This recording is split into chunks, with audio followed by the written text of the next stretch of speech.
गुरु story सुनेंगे। सबसे बड़ी गुरु स्टोरी मेरी अपनी बेटी है। एक्चुअली जो आप मैं दुख की बात कर रही थी ना, मेरा शादी हुआ 2006 में। और जब आप बेचैन आदमी होता है ना, तो वो बेचैनी कहीं भी खोज लेता है। तो शादी हुई 2006 में, और बहुत समय तक माँ नहीं बन सकी।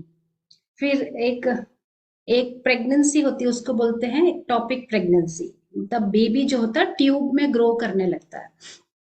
तो वो मुझे हुआ। और वो भी गुरु ग्रेस था कि यूजुअली वो एक्टोपिक प्रेगनेंसी ट्रैक नहीं होता है, और जब तक वो होता है तब तक वो ब्लास्ट हो जाता है ग्रो करके, और सेप्टिसीमिया हो जाता है ये। और बहुत सारे लोगों की इस वजह से मौत भी हो जाती है।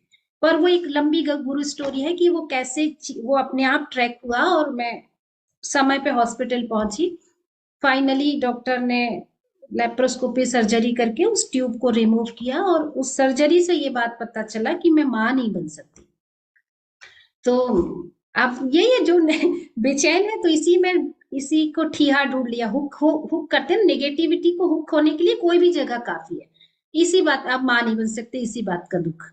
फिर डॉक्टर ने कहा कि टेस्ट ट्यूब बेबी से ही आप माँ बन सकती हैं, अदरवाइज आप माँ नहीं बन सकती। ठीक है भाई। टेस्ट ट्यूब बेबी अटेम्प्ट किया, ट्विन बेबी कंसेप्शन हुआ, और वो दोनों बेबी अबॉर्ट हो गए। और 4.5 मंथ में वो बेबी अबॉर्ट हो गया, और उसके बाद मैं डीप डिप्रेशन में चली गई कि मुझे लगा मेरे जीवन से अब कुछ नहीं बचा। और उसके बाद बहुत कुछ कुछ ऐसे होता रहा। फिर एक दिन ना, इस बीच में 5 साल से मैं गुरुदेव के मैसेज मुझे आ रहे थे, कोर्स कर लो श्रुति, कोर्स कर लो। तरह तरह से मैं जहां रहती थी, वो मेरे लैंडलॉर्ड भी आर्ट ऑफ लिविंग से जुड़े थे। मैं रोज ऑफिस के लिए निकलती थी, और वो मुझे बोलते थे श्रुति कोर्स कर लो। और मैं हमेशा कहती थी अभी कहाँ मेरे पास समय है। तो ऐसे चलता रहा। फिर जब मतलब अब पूरा हार चुकी ना, तो एडवर्टाइज आया पेपर में, आनंद राजेंद्रन जी का कोर्स था भोपाल में। तो उस एड को मैंने देखा, और मुझे लगा हाँ चलो अभी कोर्स करते हैं। कोर्स किया। तो पूछते हैं ना टीचर आपसे कि आपको क्या चाहिए, खुश होने के लिए क्या चाहिए। तो हमने भी चैलेंज किया गुरुदेव को, अच्छा ऐसे क्या। तो मैंने लिखा कि मुझे खुश होने के लिए एक प्यारी परी जैसी बेटी चाहिए। बात खत्म हो गई, और कोर्स खत्म हुआ, और मुझे ये बात समझ आ गई कि मुझे कुछ नहीं चाहिए। ये सब बेकार की बातें हैं, कुछ मुझे नहीं चाहिए, काफी है। और उसके बाद फिर अगेन हम ऑब्वियसली मेरे हस्बैंड को बेबी चाहिए था, तो हम अगेन टेस्ट ट्यूब बेबी की प्रोसेस की तरफ जाने लगे। पर मैंने अपने हस्बैंड को रिक्वेस्ट किया कि मुझे ना आश्रम जाने दो, मैं आश्रम में एडवांस कोर्स करके आना चाहती हूँ, फिर हम इसको कंटिन्यू करेंगे। He said okay.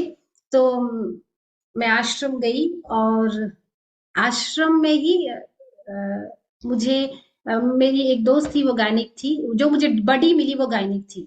और कई सारा वो एक लंबी कहानी है। तो फाइनली मुझे आश्रम में ये बात पता चला कि मैं माँ बनने वाली हूँ। और ये पहली खबर कि मैं माँ बनने वाली हूँ, ये गुरुदेव को मैंने दी।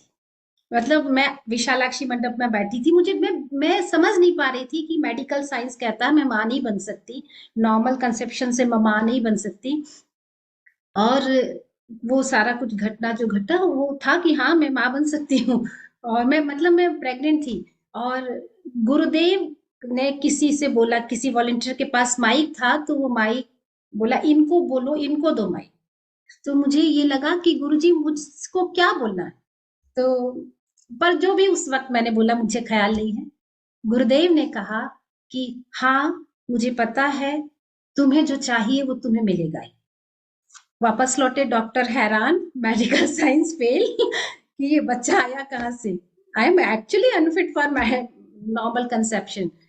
और आप जानते हैं डॉक्टर ने डेट दिया था 18 फरवरी 2012 बेबी का। और usually within week 10 days आगे पीछे होता है। कुछ हुआ, फिर मैं हॉस्पिटलाइज हुई। मेरा पहला कोर्स का जो लास्ट डे था ना, 16 जनवरी 2011, दोपहर के लगभग 3 साढ़े 3 बजे हमारा कोर्स खत्म हुआ था।